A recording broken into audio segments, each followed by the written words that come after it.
Keran care hospital. Good morning sir. Sir, તમારી હોસ્પિટલના CCTV કેમેરાના મેન્ટેનન્સ માટે ટેકનિશિયનને મોકલવો હતો, તો અનુકૂળ દિવસ અને સમય તમે જણાવશો પ્લીઝ? એક મિનિટ.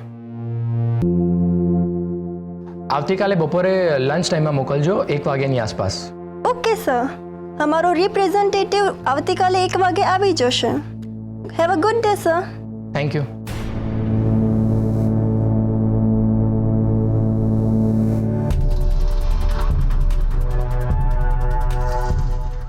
કાલે 1 વાગે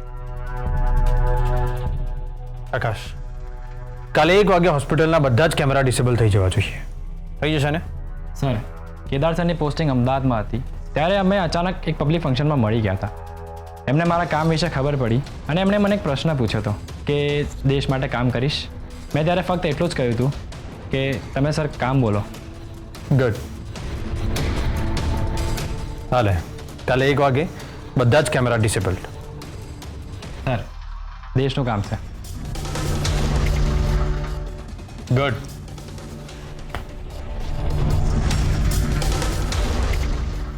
જોયું, આજની યંગ જનરેશન દેશ માટે કંઈ પણ કરવા માટે તૈયાર થઈ જાય છે.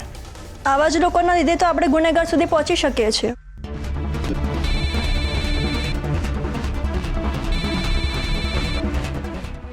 સમજી ગઈ, નહીતર પાછી મને માફી મનાવશે. બોલો બોલો રાણી સાહેબા. હલો હલો, તમને સંભળાય છે? હા, તારો એકદમ બરાબર અવાજ આવે છે. બોલ. હલો, મને નથી સંભળાતું. આ તમારા અમદાવાદમાં નેટવર્કના બહુ લોચા છે. અચ્છા, મારા અમદાવાદમાં એમ? હાસ તો વળી.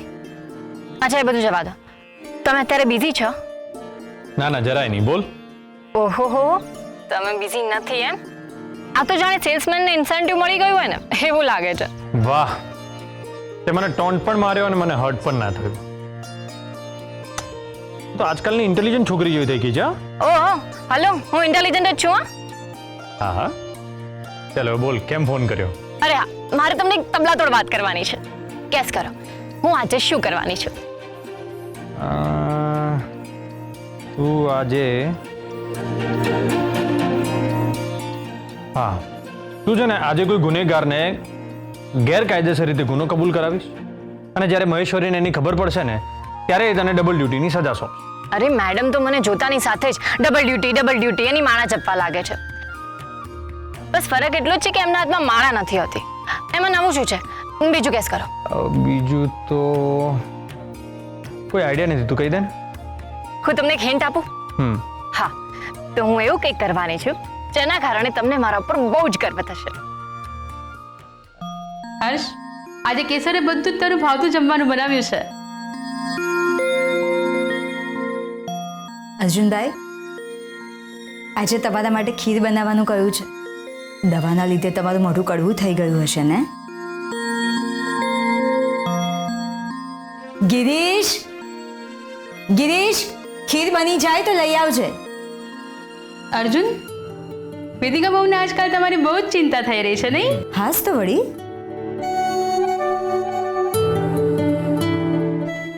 હર્ષવર્ધનસિંહ, દિગ્વિજયસિંહ આવ્યા ત્યારે ઘરે જાણ કરીને આવ્યા હતા. તમે અચાનક આવી ગયા?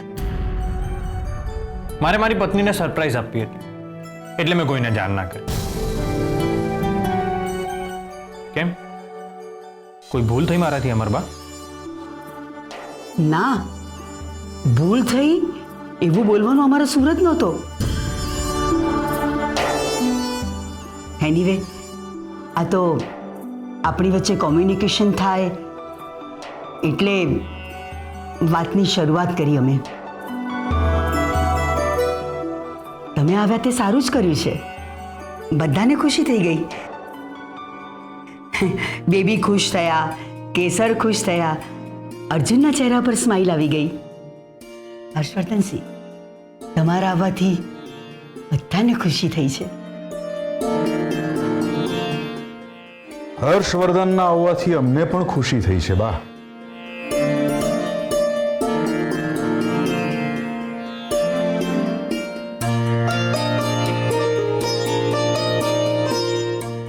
ક્યારે આવ્યા અમદાવાદથી? હમણાં જ થોડી વાર પહેલા. અમે પણ અમદાવાદ જ હતા. અર્જુનસિંહ, દવા બરાબર લો છો ને સમયસર? હા બા. અમરબા, હું પણ જાઉં છું. અરે તમે ક્યાં જાઓ છો? તમારા માટે ઢાબા પરથી ગરમા ગરમ દાળવડા મંગાવ્યા છે. બેસો બેસો. ના ના, એની કાંઈ જરૂર નથી. અરે તમારા માટે નહીં, મારા માટે મંગાવું છું. દવાઓ લઈ લઈને મોઢાનો સ્વાદ જ જતો રહ્યો છે. હવે આ ગરમા ગરમ દાળવડા ખાઈશ ને પછી સ્વાદ આવશે. ના હો અર્જુન, તમારે તેલવાળું કંઈ જ નથી ખાવાનું. અરે હમણાં તો તમને જરા સારું લાગે છે અને તેલવાળું ખાશો તો તમને ખાંસી થઈ જશે. અને મેં ગિરીશભાઈને પણ કહી દીધું છે કે તમારા માટે જમવામાં ખીચડી બનાવે. ખીચડીને દૂધ ખાજો. હા ને અમરબા? અરે પણ ખીચડી ખાઈશ ને તો વધારે બીમાર હોવાની ફિલિંગ આવશે મને. આ કેસરને જોઈને તમે પણ ફાલતુ પીજે મારવા લાગ્યા છો. તમારે ખીચડીને દૂધ જ ખાવાનું છે. ચાલો હું જાઉં. અરે પણ થોડી વાર રોકાવ ને. અર્જુનસિંહ, એમને ઘરે કામ હશે. એમના બા બાપુજી રાહ જોતા હશે. સવારથી નીકળ્યા છે. હાને ગોપી?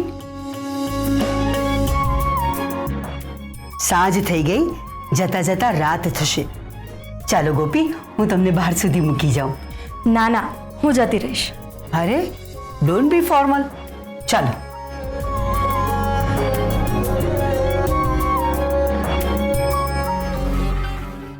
કેસર ભાભી, હા ગોપી સાથે તમારે કઈ વાત થઈ હતી? ના. કેમ, શું થયું? બહુ યાદ આવે છે ગોપીની. તમે શું સવાર સવારમાં? અરે અર્જુનભાઈ, આમ સિરિયસ તો કામ થઈ જાવ છો? અરે ગોપી અહીંયાથી ગયા ને પછી એમની સાથે કોઈ જ કોન્ટેક્ટ નથી થઈ રહ્યો. એ પહોંચ્યા કે નહીં એના માટે મેં ફોન કર્યો હતો તો મારો ફોન ના ઉપાડ્યો. એમને મેં મેસેજ કર્યો તો એ મારો મેસેજ નથી જોતા. અરે મેસેજ સીન કરીને રિપ્લાય પણ નથી કરતા. તો બિઝી હશે. અરે હું જ્યારે એમને ઓનલાઈન જોઉં છું ને ત્યારે મેસેજ કરું છું અને તરત ઓફલાઈન થઈ જાય છે. મારો મેસેજ જોઈને ડિલીટ કરી નાખે છે અને ફોન તો મારો ઉપાડતા જ નથી. તો એના ઘરે પહોંચી જવાનું. જલેબી લઈને. ઓ બેબી માસી, શું તમે પણ આવું શીખવાડવાનું? મેં શું ખોટું કહ્યું? હા, જલેબી લઈ જવાનું જ કહ્યું ને. તું શું સમજી? બેબી માસી, ફરી ના જાઓ. મને ખબર છે તમે શું કહેવા માંગતા હતા. તમે મને જોઈને આંખ પણ મારી. અરે પણ તમારા માટે ઝઘડવાનો અલગ સમય રાખીશું. હા, પહેલા મારો પ્રોબ્લેમ સોલ્વ કરો. હા, સોરી. બેબી માસી, સિરિયસ પ્રોબ્લેમ છે. અર્જુનભાઈ, મેં કહ્યું ને એ બિઝી હશે. જો લિટલ ભાભી, કે જ્યારે પણ તમને ફોન કરે ને તો મને ફોન કરીને જણાવજો પ્લીઝ. હા, હું ગોપીને ફોન કરીશ. પણ હમણાં હું નીકળું. જય સોમનાથ.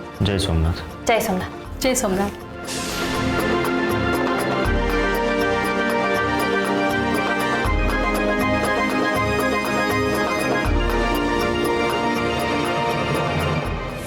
મેં તમને સમજાવ્યું પ્રમાણે બધું જ ચેક કરી લેજો અને પછી આ ફાઇલ કેદાર સરને પહોંચાડી દેજો.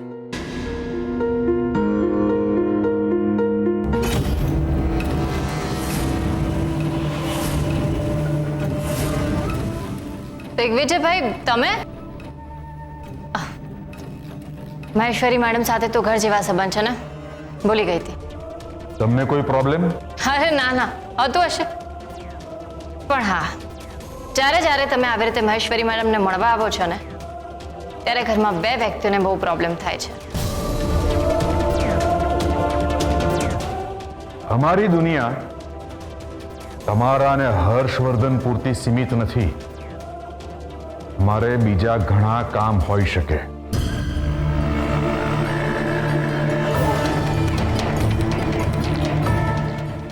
બીજા કામ એટલે ગેરકાયદેસર કામ જ હોવા જોઈએ. બાકી કાયદેસર કામ તો કરતા જ નથી.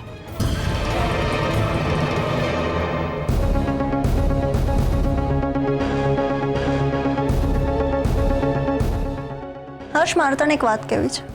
હા તો બોલ ને, એમાં પૂછે છે શું લેવા? પણ તારે ચૂપચાપ સાંભળી લેવાની. અને થેન્ક યુ કહેવું હતું તો કહી શકે છે, પણ બકવાસ જરા પણ નહીં કરવાની. અચ્છા, તો કન્ડિશન મૂકીને વાત કરે છે. એક તો તારી વાત સાંભળવાની ને ઉપરથી કંઈ બોલવાનું પણ નહીં. ઇન શોર્ટ, તું જ નહીં જ માને. તારે બોલવું હશે તું બોલીને જ રહીશ. અરે ના, એવું નથી. તું બોલ. અને શક્ય હશે તો નહીં બોલું.